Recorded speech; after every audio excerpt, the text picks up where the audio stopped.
Welcome back to Grim and Whim. Today we're going to be looking at a strange but very true story of a teacher who brought her interest in the occult into the classroom and tormented her students. This story is so wild, so we're not going to waste any time.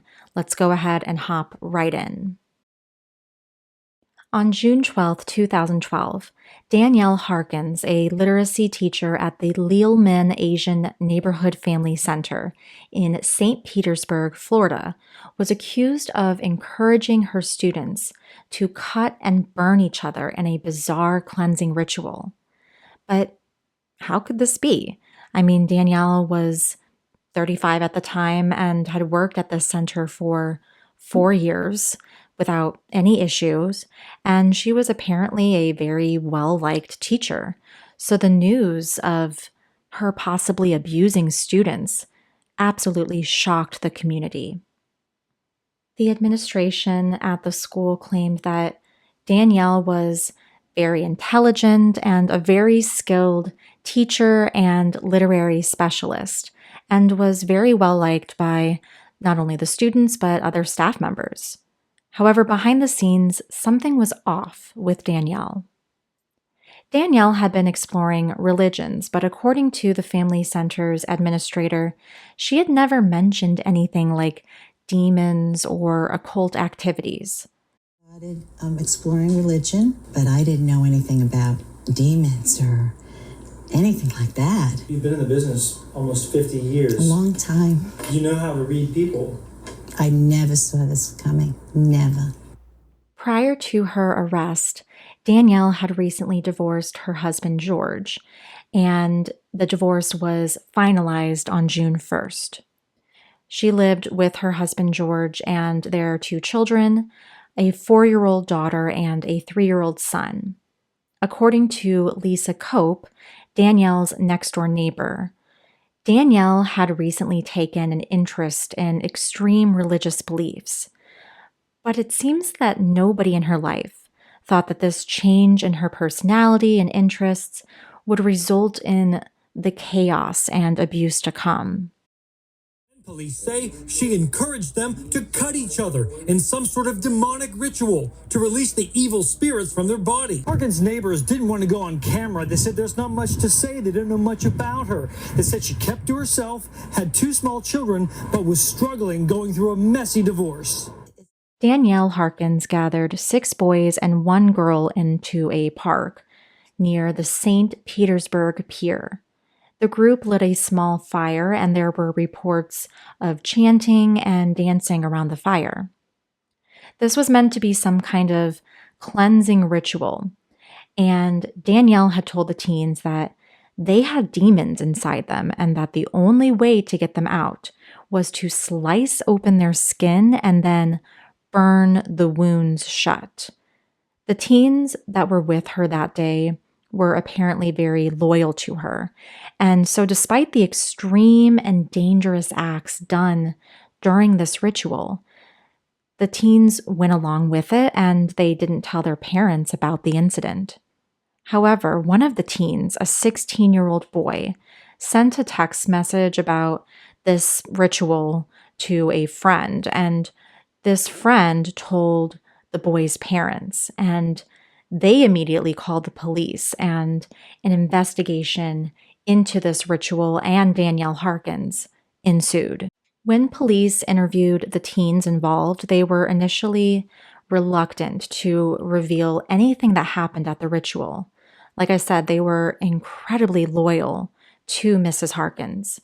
Some of the students refused to talk about the incident at all and were just completely tight-lipped, while others shared some details.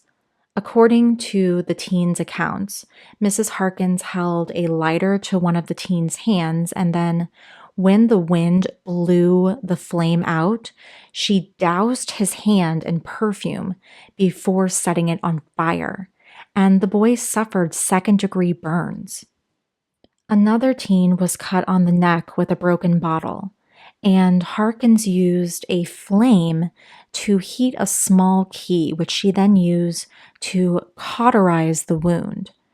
She had convinced the students that they needed to literally cut out the demons and then seal their skin back up by cauterizing the wounds to make sure that the demons didn't slip back in.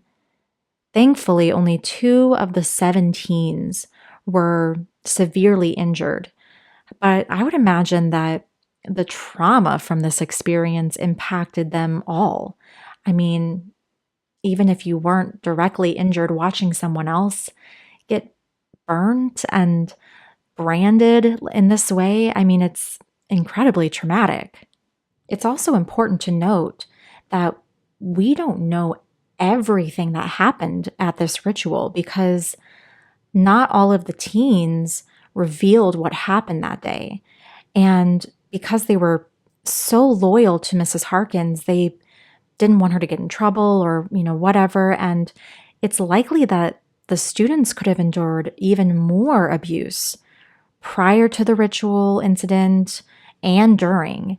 And to this day, investigators are still not 100% clear on what happened that day and for what reasons. Danielle Harkins was suspended without pay from her position at the family center, and the court found her guilty of just 1 count of child abuse and 1 count of aggravated battery, as the other kids would not testify. She was jailed for 6 months, and since her release in 2012, she pretty much kept out of the headlines. Ultimately, I hope that wherever Danielle is now, that she got the help that she needed, and that also the teens that were involved in this horrific abuse case have healed from this traumatic event or are working towards healing. It's incredibly sad that whatever Danielle was going through at the time, with, her marriage falling apart and, her interests, this weird budding interest into the occult. And it's still very unclear on how she even started on this occult journey, like what inspired it or how, she was introduced to it. We still don't know. But it's sad that whatever she was going through, instead of dealing with it like an adult, she instead decided to rope these children into it. And some might say, well, they're teens, they know what they're doing. They're children. At the end of the day, they're children. And whether they were children or not, bringing other people into this ritual and then intentionally harming them is just so incredibly wrong and really just shows how deluded and sick Danielle was at the time. But with all that being said, thank you for listening to this stranger than fiction true crime story, and be sure to tune in for the next true crime story. Be well, stay safe, and I will see you in the next one. Thank you so much for joining me.